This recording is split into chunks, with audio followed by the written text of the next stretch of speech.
Doctors say that if you can get through Stella Adler's training, nothing will ever frighten you again. After almost 50 years of working with actors, her legend continues to grow. Depending on whom you talk to, she's a bully, a genius, a tyrant, an angel. The only thing it is that you act with your soul. You do not act words, and you do not act this. You act with your soul. And you don't have that soul yet. You don't, and that's why you want to be an actor. I don't blame you. That's why you all want to be actors. Because your souls are not used up by life. We know that they are there, somewhere, waiting for us. They're scattered across our lives in often random, unforeseen places. Although their looming presence is typically beneath our regular awareness, deep down, we know that there will be terrible phone calls throughout our lives that will change everything. I'm sorry. There was a horrible accident. I'm sorry. Everything was lost. I'm sorry. They said he should be put down. I'm sorry. She's gone. I'm sorry. You have.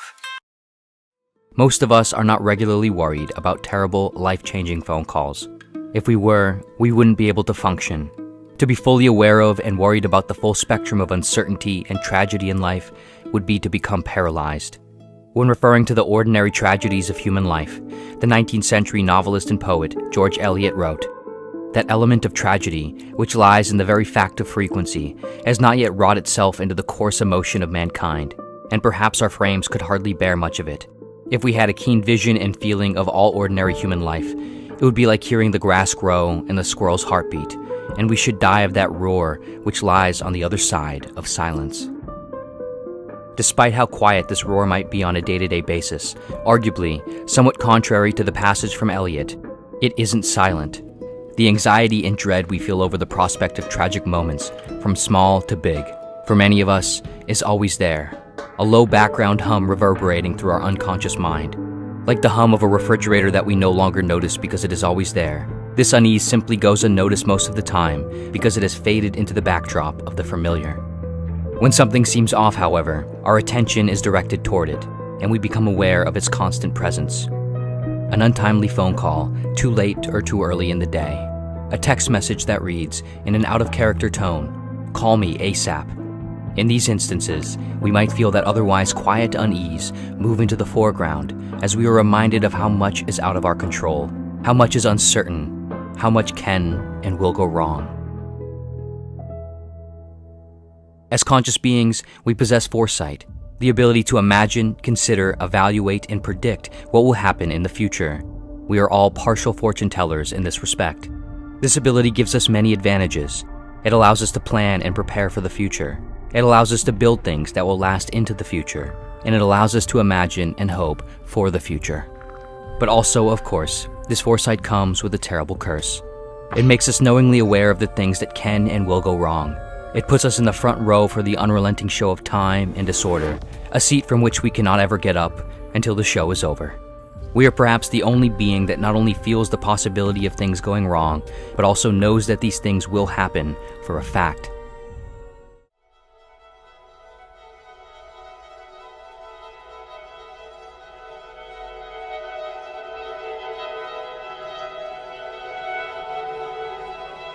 Make yourself what you are. You have control of your own destiny.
There are many things in life that benefit from worrying about. There are also many things that don't. And sometimes it can be hard to tell the difference. How much worry and preparation is useful and how much is not. When attempting to determine this balance, and even more challengingly, when attempting to calibrate our perspective and behavior accordingly, there are many schools of philosophy that we can look to for guidance. The philosophy of Stoicism dedicates a significant amount of its discourse toward this problem. The Stoics argue that the universe is governed by a fundamental principle that they refer to as the logos, a sort of rational order to everything. The universe functions as an interconnected system, and everything that occurs as it should. We participate in this system, but we cannot successfully resist, change, or will ourselves against it. And so, to live a smooth, good life, we must live according to nature as it is. In order to do so, according to the Stoics, we must recognize what we can control and what we cannot, what aspects of nature we are active participants in, and what aspects we are essentially passengers to. For the Stoics, what we can control is our choices, evaluations, and perceptions, how we respond to and consider what happens around us. What we cannot control is everything else. Our attention, efforts, and concerns, therefore, should begin and end at the perimeter of our internal domain, which we can and should guide by our reason. In doing so, we can differentiate useful worries from wasteful worries, and we can orientate ourselves toward virtue and a good life. The Stoic philosopher Seneca wrote, "It is likely that some troubles will befall us, but it is not a present fact. How often has the unexpected happened? How often has the expected never come to pass? And even though it is ordained to be, what does it avail to run to meet your suffering? Perhaps it will come, perhaps not. In the meantime, it is not. So look forward to better things."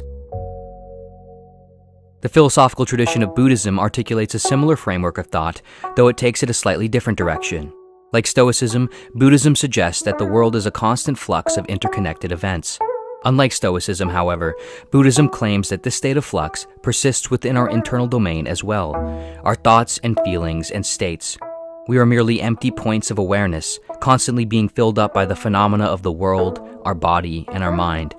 For the Buddha, we achieve peace within this condition through non-attachment, which is broadly attained by accepting the conditions of nature, flowing with them without resistance, and eliminating our desire to control, cling to, and perpetuate things. The good renounce attachment for everything. The virtuous do not prattle with a yearning for pleasures. The wise show no elation or depression when touched by happiness or sorrow, says the Buddha.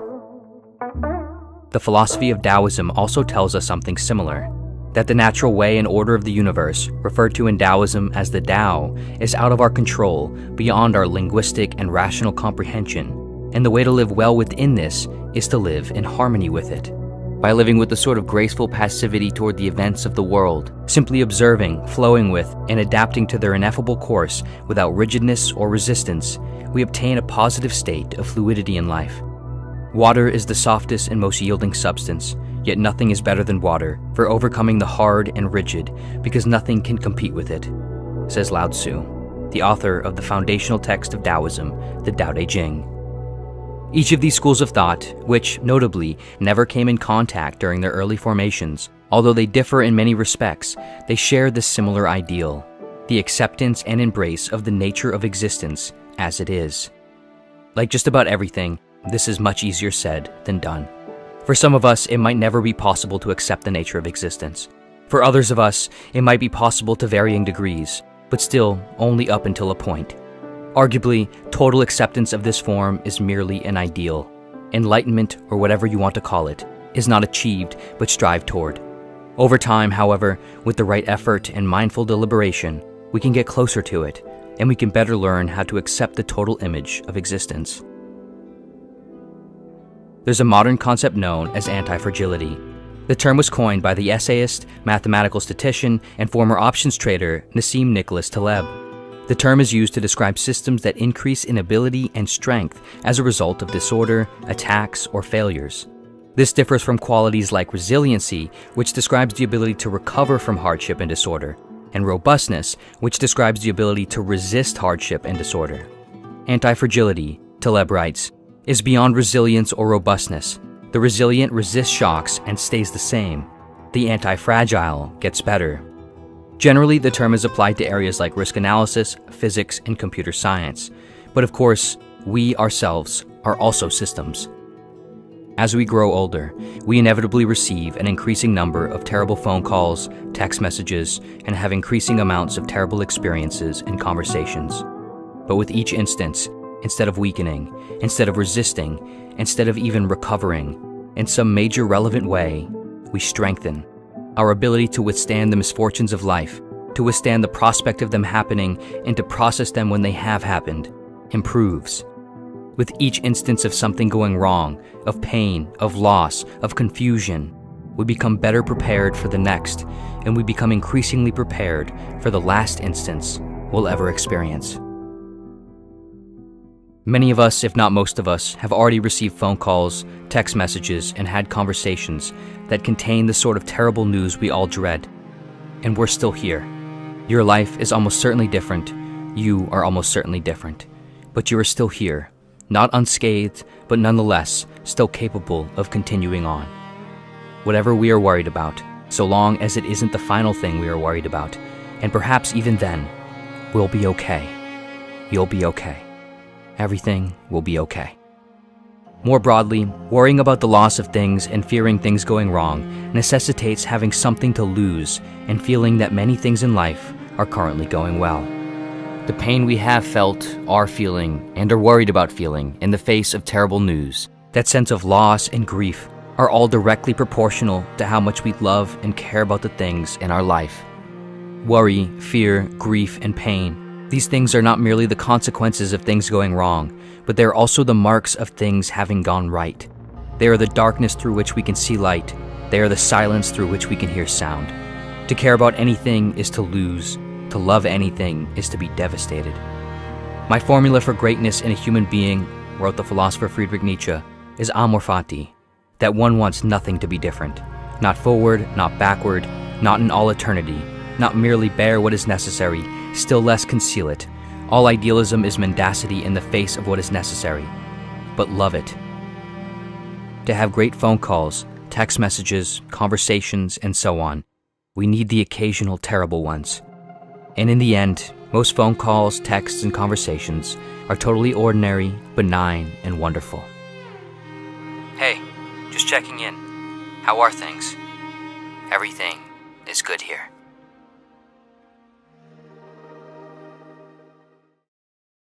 We don't read and write poetry because it's cute. We read and write poetry because we are members of the human race, and the human race is filled with passion, with poetry, beauty, romance, love. These are what we stay alive for. Look what we made. You're right. We're family. You're a good papa. We leave no one behind. You have feelings, and you think about things, and that means you have a soul, and souls don't die. It's something inside of all good things, and that it goes on forever and ever. Come, my friends. It is not too late to seek a newer world, for my purpose holds to sail beyond the sunset. One equal temper of heroic hearts, strong in will, to strive, to seek, to find, and not to yield.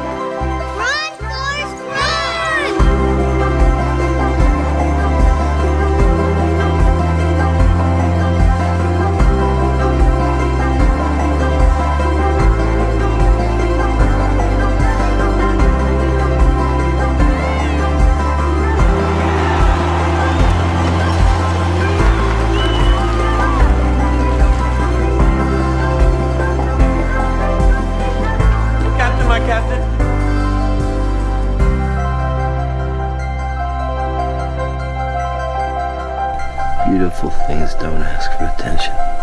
Yeah, right there. Right here. So beautiful. It's beautiful. If I want to fly, I'll find a way to fly. You do what you love, and fuck the rest. You're not perfect, sport. And let me save you the suspense. This girl you met, She isn't perfect either. Would you just stay with me? Stay with you?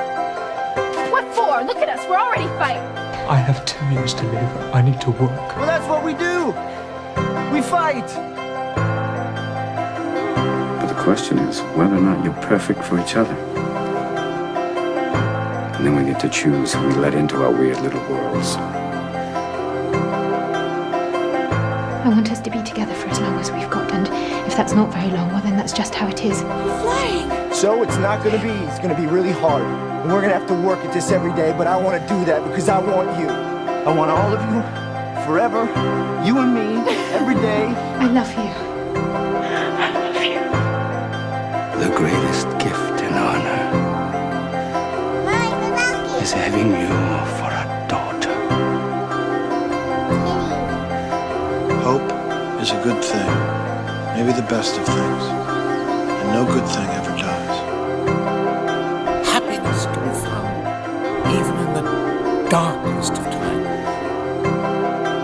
If one only remembers to turn on the light. Don't ever let somebody tell you you can't do something. You got a dream, you gotta protect it. You know what a loser is? A real loser is somebody that's so afraid of not winning, they don't even try. Luke, the greatest teacher failure is. So you want to go to a real party? Well, I don't want to survive. I want to live!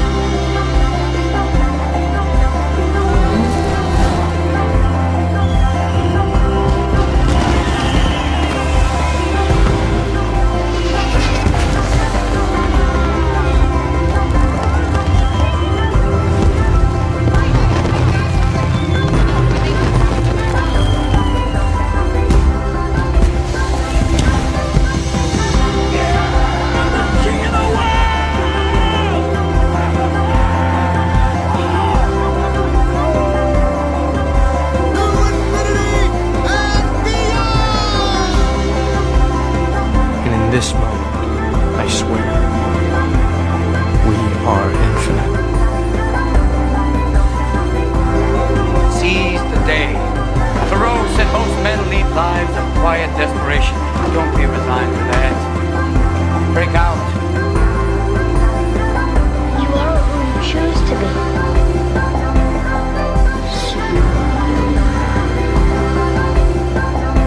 If you find this recording, don't feel bad about this. Part of the journey is the end.